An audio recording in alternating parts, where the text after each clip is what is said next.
It's so fucking bad, man. All right, Neil has convinced me to attempt to watch this farce. At least the last part of it. Let me just set him up here. Okay. So we'll attempt to continue this coverage. Let's see. I don't want to watch. Oh, wait. Let's just try to find what these board members have to say about it, because this is just... That's the only thing I'm interested in at this point. This is just ridiculous. I've never seen such a horrible meeting. Have a longer recruitment window. It absolutely would. Yeah, see, number 9. Can't take this shit. Just to ensure hiring panels are diverse themselves and if there's any intentional bias for the process. I think so they want a diverse hiring panel to make sure they're hiring diverse managers. So I mean, this is just off the charts, man. Well, do you know that the title for the person that does the hiring is the talent at Trimet? It's that person now has the title of talent coordinator. Is that an actual job? Yes, it's oh my God. In other words, if you apply, they've had a lot of people who've been rejected by America's Got Talent. Oh God, it's just so sick. I swear to God, that title was. Yeah, I think I did see it when they. I think I did make a couple of years ago. Yeah, I think I remember seeing it, making fun of it on my Twitter feed. To be more intentional about who's on our recruitment panels. Often, all right, move it forward. I don't want to see you. Let's see. Keep moving. See, they make a question. Was really prompting the kind of turnover we're seeing. And that is one of our recommended commitments. The kind of turnover they're saying, move it forward. The turnover is in the lower ranks. And the turnover in the upper ranks means nothing, okay? Nothing to anybody that's riding the system. It doesn't mean anything. That's why I can't stand watching this, because they're trying to pretend that somehow these people are important to the system, and they're not. They're actually an impediment to the system. They're not important. It's just I really just can't stomach this kind of technocracy bullshit. Briefly, you got something to say?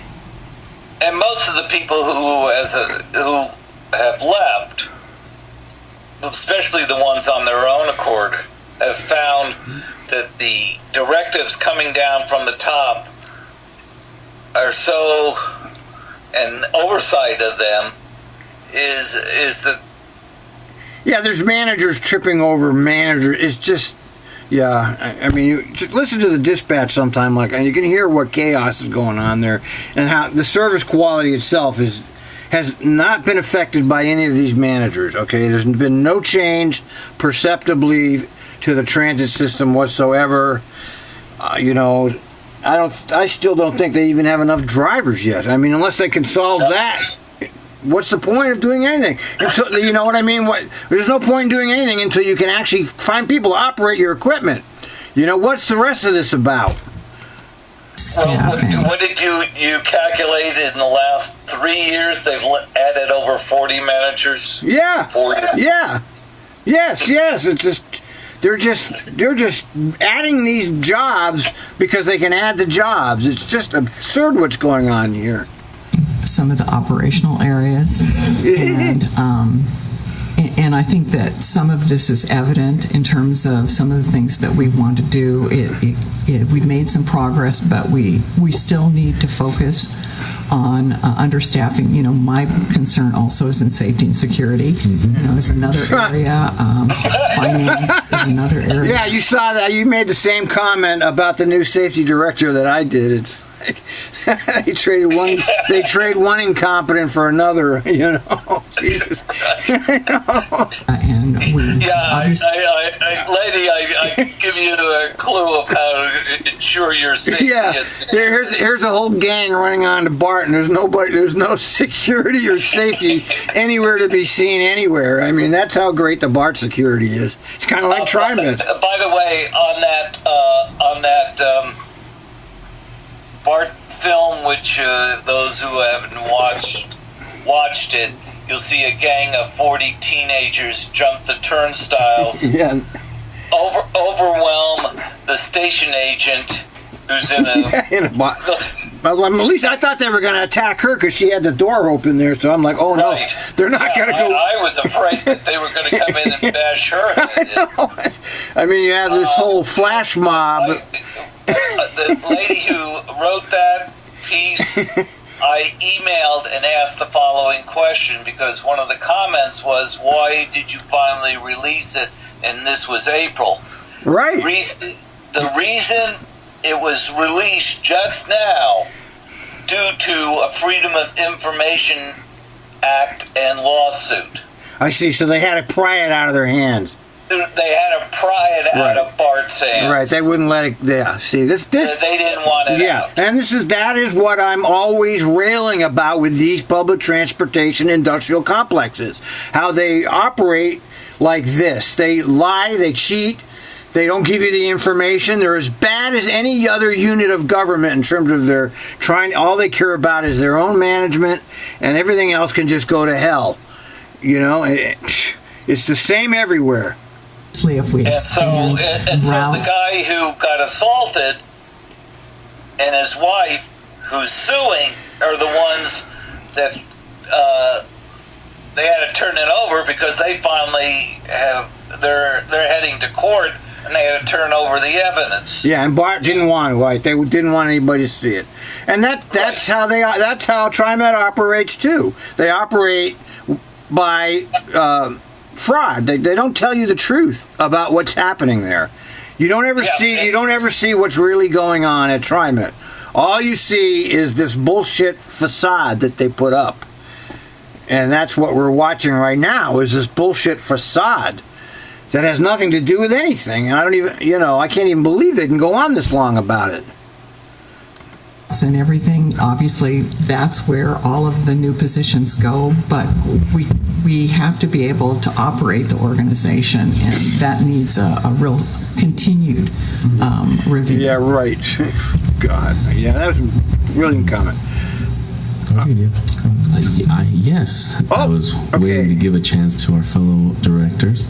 I wanted to bring to light something that I think is going to help us look at how we can begin taking some steps from what has been a very thorough analysis of our baseline and some clear steps that are being made, and already from the reporting, clearly some of those steps are underway.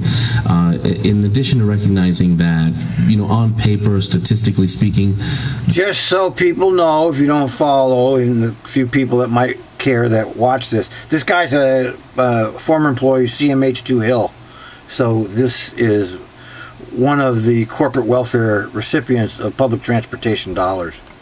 There's a lot to hold our head high about when we compare ourselves to the agencies around us. Here we go. We're the greatest agency in the country. As long as the smell that's coming out of our rear end is not as bad as anyone else's, then we're good, right? Are good. Yeah, and I don't even believe that. Even I mean.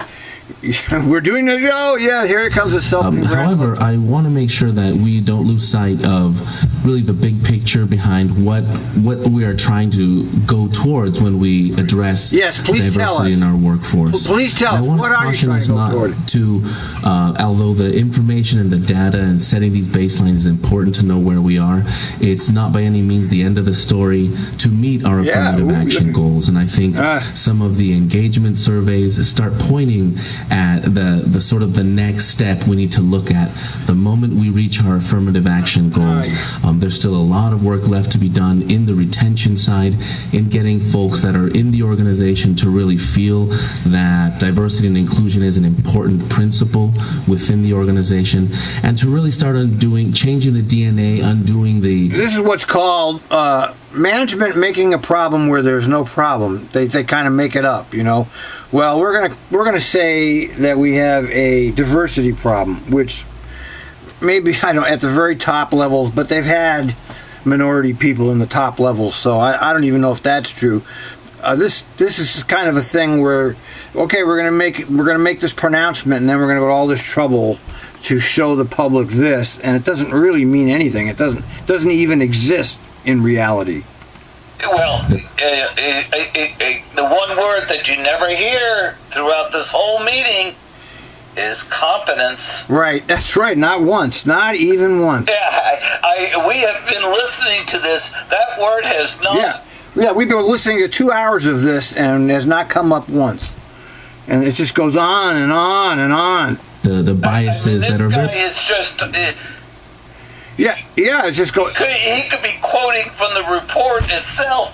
He hasn't said it. No, yeah. Very easy to absorb and very difficult to undo in the psyche of human experience. So I wanted to add to this that I see an opportunity to look deeply into the predictive compensation model. There's an opportunity there. I gotta go. I can't take it, Neil. Okay, I cannot take it. I don't want to hear her anymore either. Okay, let's hear her. Okay, she's the only hope we have for the board is that Asian woman. Let's see. Going on at Trimet, you become the example. Jesus Christ! Beverly has already There talked about when you look at this 11 group, you guys are shining stars. So you're going to become even greater shining stars. You guys are shining stars. Movement toward a more involved, engaged community of Come on. Where's the color I don't want to see you out. I know. We could have inserted this, what you just said, anywhere along the line. All right, let's see. Let's check it out. With all of the different points that were made. I think, first of all, I want to just thank Dr. Beverly Scott and Senator Margaret Carter for all of this work, and of course Randy for doing this for the organization. Now we have to. I think just on a side note, Senator Margaret Carter spoke at my high school when I was probably 15 and talked about women in leadership and women changing things and public policy. And I look at that, and I graduated the same year as her granddaughter, and that is what leadership development is about.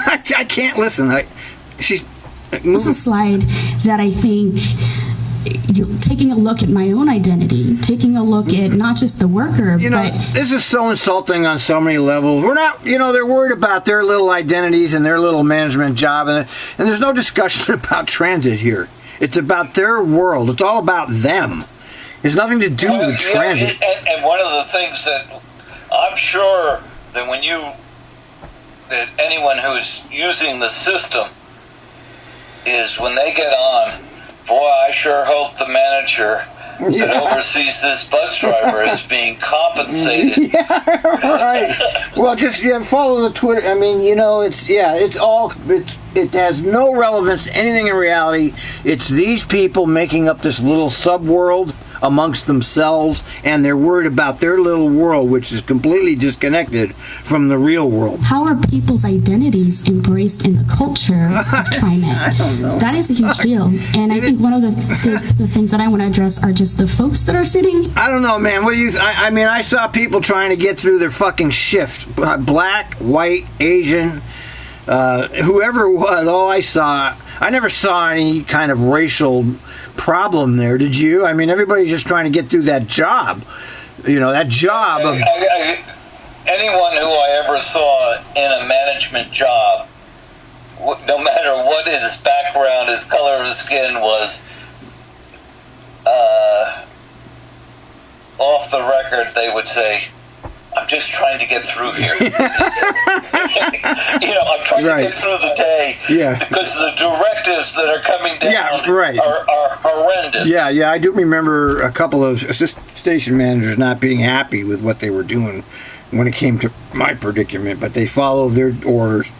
Here in the audience, who may work for Trimet, who may come here as sort of public participants. Thank you for being here today and listening. I thought what she was doing was phrasing it because she was going to, say something. I love you all, but boy, here's what I'm... Yeah, right. Something that brings some actual discussion into this, except, we're so great and we're doing everything right. This presentation, I think it's really important. All right, we got to go past you. You lose. A little bit.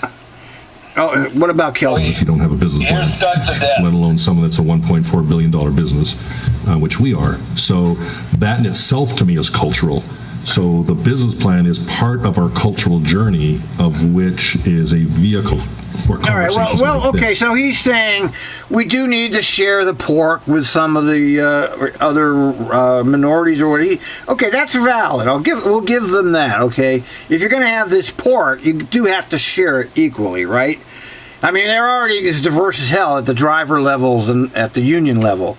It's these people that aren't sharing the pork. It's all cronyism here. So maybe, I'll give them some of that, but does this really need to be this much effort into it? Hopefully through vision, mission, and values, and we'll talk about this in a little bit, it means different things to different people. Someone who, if I use an example of, they may be interested in, All right, goodbye, Doug. Let's move you forward. Okay. All right, let's see what he has to say. Oh! Be consistent in that, because we need... I don't think I've ever heard him talk. Have you?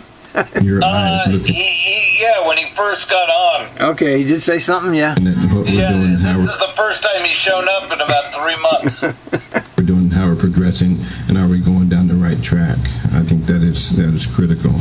I have several questions and comments. I guess and my page numbers are going to be a little bit different, but I'll just share when we came to the slide progress by the numbers. And we're talking about the total salary gap for women and total salary gap for minorities. I'd like to drill down and maybe get more information in regards to itemizing those disparities by department, so we have a better idea. Yeah, that's a good idea. Yeah, he wants to see it in writing. Okay, that's reasonable. I think in the report it does itemize it by division for where the gap is. Okay, I'll look a little more. Okay, move forward. I don't want to see and Randy wouldn't want to point out probably that it's probably the frontline person who's getting paid the least. Yeah. Recognized as a kind of a certificate program. Oh, certificate program, right. Okay. Move it forward. Let's see what she says. They were not being fully included in the kind of powerful teams and positions in the organization. So they're excluding women from the inner circle. That there's certainly more to be done there, and I'm glad that the agency is taking this seriously, advancing the role of women in management. It's so important. It's important to me as we think about budget priorities. It was striking to me that we are understaffed in human resources compared to peer agencies, and so I'm glad that they want more make an effort there to staff up. They want more people in human resources. As soon as possible. They've done such a wonderful job over there. I guess the last point I want to make is that many folks know that I have a real passion around employment for people experiencing disabilities. Very, very glad to see that this is going to be... all right, enough of her. I'm sorry, but okay, let's hear the blowhard. Many times it's good to have information in regards to how it compares and have a context. Although the slide that we showed us we had a gap for our women. I believe it was in leadership roles of about 5%, but then the context was 18% across the country. So there's a gap there. Well, in that context, it really doesn't matter because the number should be 0. And so the context is just irrelevant. It's like, I kick my dog 13% of the time when I go home, and my neighbor kicks it 20% of the time, so I'm better. And so I think, and as we you made that point a minute ago. Present some of those items, we want to forget about the context and really understand the appreciation of what our goal is, which is a 0% disparity. I appreciate the work we've done in looking at the pay gaps, and it's things like this. And I'm just... All right, enough of him. Moving forward. Sorry. Oh my God. Essentially, they could solve the problem very easily and also help the budget overall. Is lower. Right. Well, are these people even worth it? No, they're not, as far as I'm concerned. I've never seen a manager who's worth. Why is Doug Kelsey worth $1,000 a day? Show me why is he worth $1,000 a day? Somebody show me that. Okay, why would he be worth it? And he's not. He's just king of the hill right now. These are tax farms. They extract the money from the citizens, and all of these people that are employed at Trimet in these jobs are basically king of that tax farm. These are jobs that are just plush jobs that they give each other that don't really have any impact on the actual mission of the transit district. And that's all this is. I mean, Doug Kelsey's not worth $300,000 a year, and neither was McFarland. And fucking Hanson gets $17,000 a month for life. Why? Okay, why? There is no excuse for it. They get it because they're insiders and they're connected to the club. And as you said earlier, and I'm just going to, what I just repeat is, good. Let's just take some of your salary, Doug, and spread it around. Yeah, right. Well, yeah, but they have this. They have this pot of money right now, and they're going to steal what they can out of it, and that's what they're doing. And I'm going to tell you a quick story. Years ago, when you and I first started, there was the annual breakfast for people who had perfect attendance. I remember that. They got rid of that. And last. That's an important point. Yeah, keep going. Sorry. And the last 3 years of that, before it got discontinued because it was too expensive to have breakfast for 100 people, they gave out Fred Meyer gift cards. Right. So the first year, let's say you had perfect attendance, you would only get a $10 gift card. And next year, if you came and you got into the next bracket, might be $15, okay? Right. So my wife and I are going and have attended this, by the way, which the union actually showed up to present the certificates along with management. Rufus was there at the last one, and she and I both received a $25 gift certificate each. And I didn't say anything at the time at the breakfast. I said, that's what I got last year. I should have gotten a $5 bump. Right. So it should have been a $30 certificate. I think I had like 12 years in or whatever at the time. So I go see my manager a couple days later. And by the way, you didn't get off for this meeting. You had to arrange it or take a day off or trade. Right. So you, and I just said, I think there was a mistake. I think I should have gotten $5 more. Not that it's the end of the world, $5 here, but in principle, it should have been a $30 instead of $25. Right. He says, I'll look into it. A couple days later, I get called in, and he says, I got the answer for you. And I says, what is the answer? And he said, very matter-of-factly, he said, Neil, last year we had 110 people who had perfect attendance. And this year we had 125. And since there wasn't room in the budgeted allowance for this breakfast, for the certificates for the increase in the number of people, we took $5 away from everyone. Oh, he actually told you that. Yes. He actually said that. And so they could at least get their first year, Yeah, but that leads me to, that's interesting that he actually would admit that, but that leads me to the next. They don't have that anymore. You don't get anything for that anymore. You don't. Right, but so I looked at him and I said, you were going on at the breakfast of how much money perfect attendance people save the company. And you're telling me that the only place that you could come up with, let's see, 10... Yeah, it was a couple $100, right? To come up with $100 was to take it from the people. Yeah, but that's right, and that's a further point.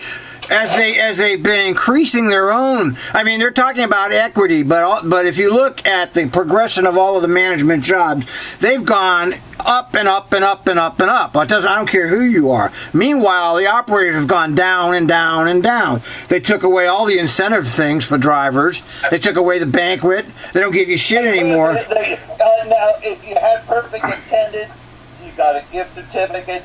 If you were perfect in 4 quarters, you got $50 a year. They don't give you any of that now. Nothing.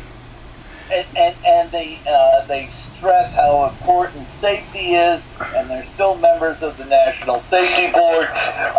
All financial considerations, the different steps from whether operator to grandmaster to goldmaster, all that money compensation has been taken away. That's right, and that's a vital point that the public won't understand. While they've been fattening their own checks and going to all this trouble to pretend they need more for certain people and others, they've been stealing from the people that are doing the work, and that's what's really been going on here. That's what's really been going on. And as desperate as they are, because I guess $5,000 to Trimet was really important, there was a 30-year understanding between the union and Trimet. Nothing in contract. I gather it was not even a side letter. I think it was a handshake. That all the money from the vending machines at all the garages and restrooms along the alignment that had a vending machine, that the profit at the end of the year, which was only about $5,000 total in a good year, that money would go back to buy a new microwave, a coffee machine, a couch, or a chair in the facility, which benefited the operators. Right. Under once Randy came in, labor relations. Oh no, you guys aren't getting that anymore. Yeah, no, they stole everything from the operators for them. Yeah, it's criminal. I mean, it was like, gee, Randy, at night do you go through and I don't find any loose change in the coin return? Could you guys have been there first? Yeah. Yeah, it's just despicable what's happened here, and this isn't just Trimet. This has happened. These policies are all set at the highest levels and implemented at the lowest levels. So this is neoliberalism right in your face. Okay, the technocracy who these people work for. They work for the technocracy. They don't work for we the people. They are there for the technocracy. While they get more and more and more, they've taken everything away from the employees that do the work. That's the neoliberal agenda. And quite frankly, that's why Trump won this fucking election too. You know what I mean? And not only that, the sad part is when you talk to new operators who come into the system, they are not aware of how much they've lost. That's the whole point of getting rid of the old timers and only having new ones, because the people they're hiring are all from very low wage jobs. You know, they never made it good. That's how they keep these people. They recruit people who have never really made any money, and now they have a job that can actually pay them some money. And that's all part of that whole agenda, man. I mean, it's really important for people to understand the psychology behind this. Okay. I mean, they took away the banquet. Yeah, they took away the right. They took the banquet away. They have taken everything. And when they started this, I went to the union and I said, "Do you realize that they're nibbling on the edges?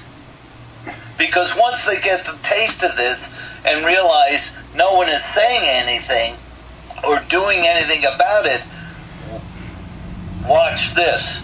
Wages and health care will be the next big one." Right. And that's exactly was the point.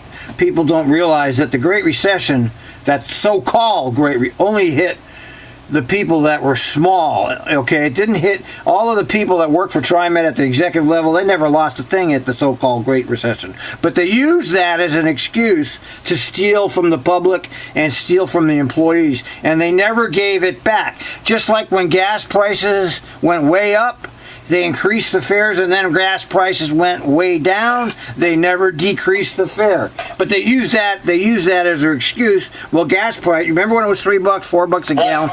They raised the fares based on that. Now gas is under $2. They never gave you the money back. These people are thieves. They devise ways to steal money from the public and the employees. That's what's going on here, and I don't know how people can. I don't know how we can wake people up to it. I just don't think it's possible. All people, all genders, all right, shut up now. I can't listen to him. All right, move. I can't hear you all of a sudden. That we need to make. I said it looks like they're in some bunker. Yeah. In case the public actually got wind of this. First and foremost, resounding amen to Director Stovall's comments. I wanted to close on what I consider to be the takeaway metric from all of this effort. If we were to follow all these recommendations, take all of these measures, and start seeing the stats trending in the direction that we want to see, there's one overarching metric that to me represents whether or not we arrived, whether or not we are doing the thing in the way that I'd like to see. And it really comes down to whether we as an organization perceive diversity as a benefit to Trimet versus a benefit to the protected classes that we're trying to include. I'd like to see us and all right, I don't want to hear him. Okay, move it forward. What does he say? Private industry. A lot of folks we're losing sometimes. I don't want to hear him. I'm sorry, I got to move this forward. Involved in this, so we can have some evaluation. At the top. Yeah, right. Forward. I don't know if I can get an answer to that today, but I'm certainly asking. You're reducing our negotiating position. Wait a minute, go back. He said something. Whoa. Am I on here?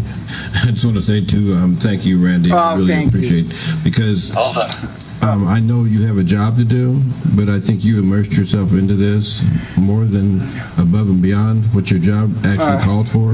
This was not just a 9 to 5 thing for you, and I really appreciate that. God! I want to also say that my question did not get answered. It wasn't rhetorical. I want to know if Senator Carter and Dr.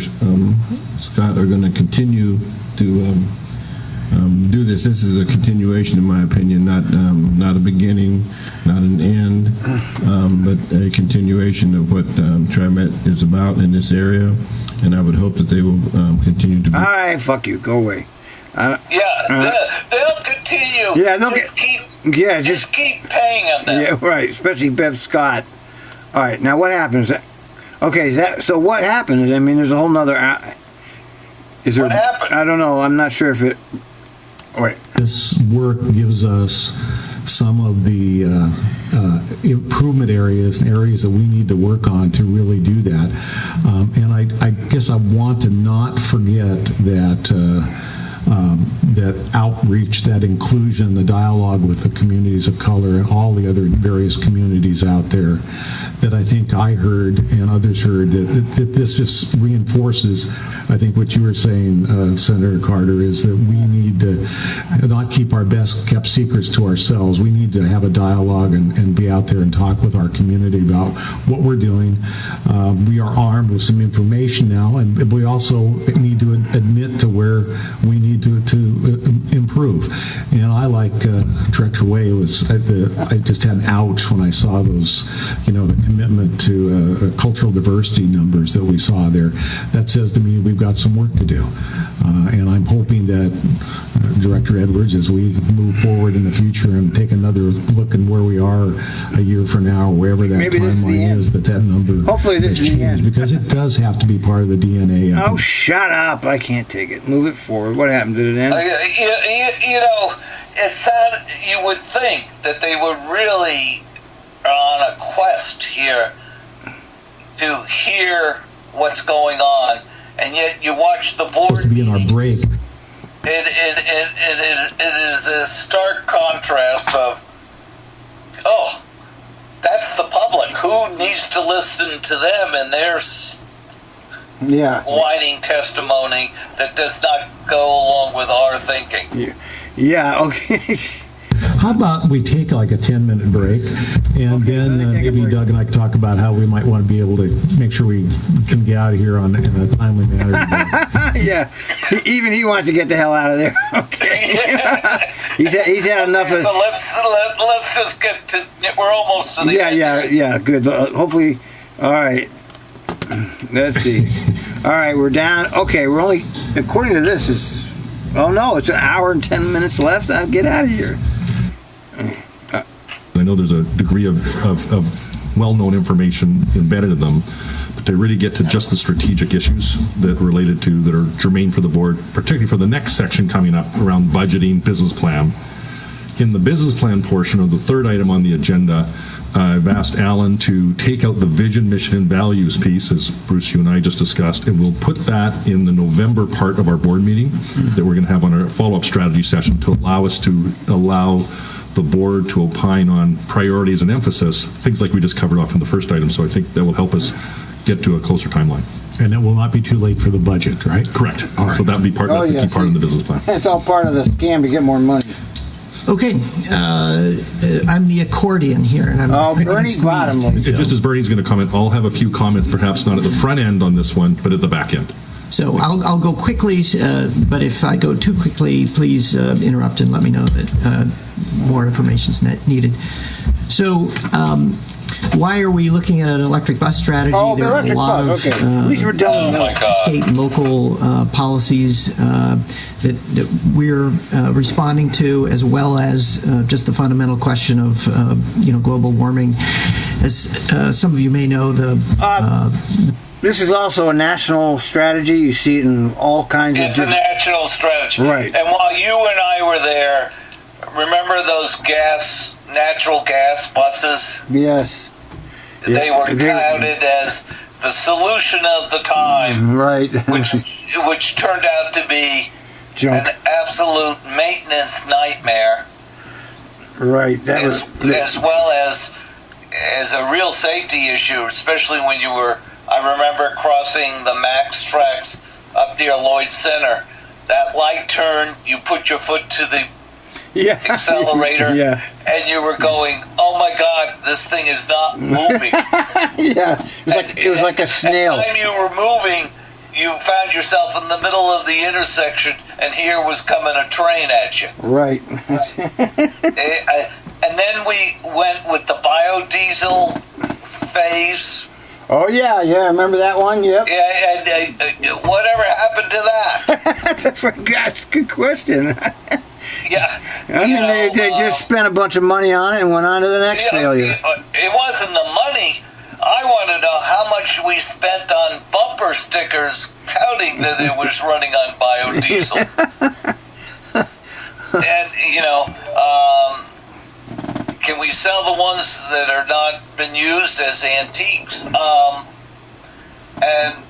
I'm not sure, and I haven't followed, whether these electric buses have proven their worth, although the manufacturers, I'm sure, are glad to sell you them. Yeah, well, I know that they have them in China and they work fine, but Americans can't figure that kind of shit out because it's America. And so, who knows if it's going to work, Let's get going on this. The major emitters of global warming gases traditionally have been electric generation, but that, because of the work that they're doing to reduce emissions on the generation side. All right, let's speed this up too. Legislature didn't require that we use funds in that bill for electric bus or natural gas, but they did suggest that we think about it, and that was telegraphing a lot of interest from legislators and the governor. A number of other districts have announced. Find a way to allocate some resources to this. I'm going to skip ahead. We have 600 and almost 60 buses. We're on our way to 900 buses over the next few years. And that translates into a lot of gallons of diesel consumed, so about 6 million gallons of diesel each year. That's interesting. It's actually gone down a little bit, even as we've increased the number of miles. All right, go for it. We got to get through this. So he's talking about. So with that analysis, we elected to focus on battery electric bus as our most likely is right there. Putting in a facility to capture methane off the sewer plant in Portland.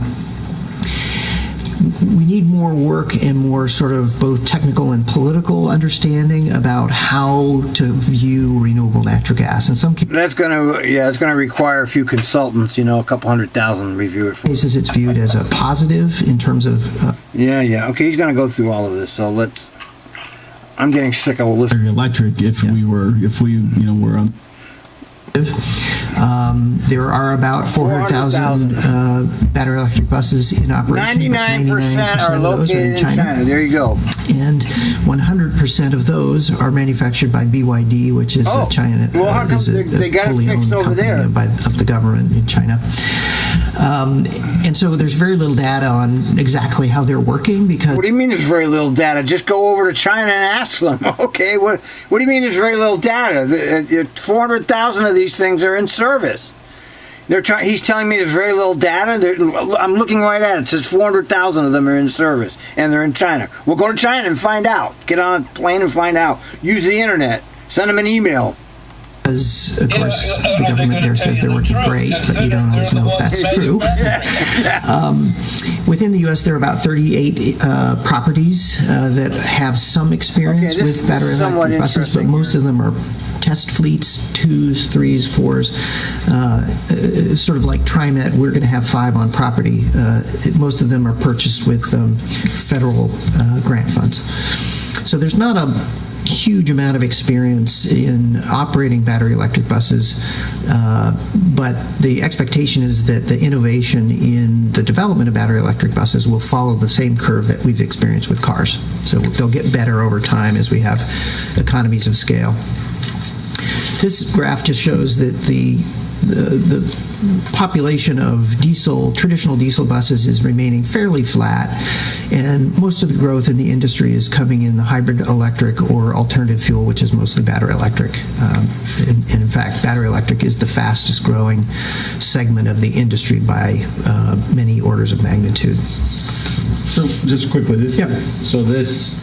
this graph is reflected globally, so international. This is just U.S. Oh, just U.S. Yeah, this is just U.S. So then, this is interesting. This is. So how would this correlate? I mean, because when you said 400,000 buses in China that are battery electric, I mean that's, if you look at this graph, I mean that's a pretty big percentage, even if we were comparing 400,000 to just over 1 million. Yeah, and that's 40% of the U.S. market basically would be battery electric if we were on the same pace as China and had 400,000. Yeah, but the population of buses in China it's I don't know what it is, a couple of million. So they have a gigantic bus fleet there. So interesting. Thank you. I'm not going to go into this in much detail. There are 2 types of battery electric buses. So once we determined that battery electric bus was the appropriate I wanted to talk more about other places. Technology, charging facilities out in the community. They're yeah, okay. Well, they're going to go do this because this is something that was decided at a national level. And I guess they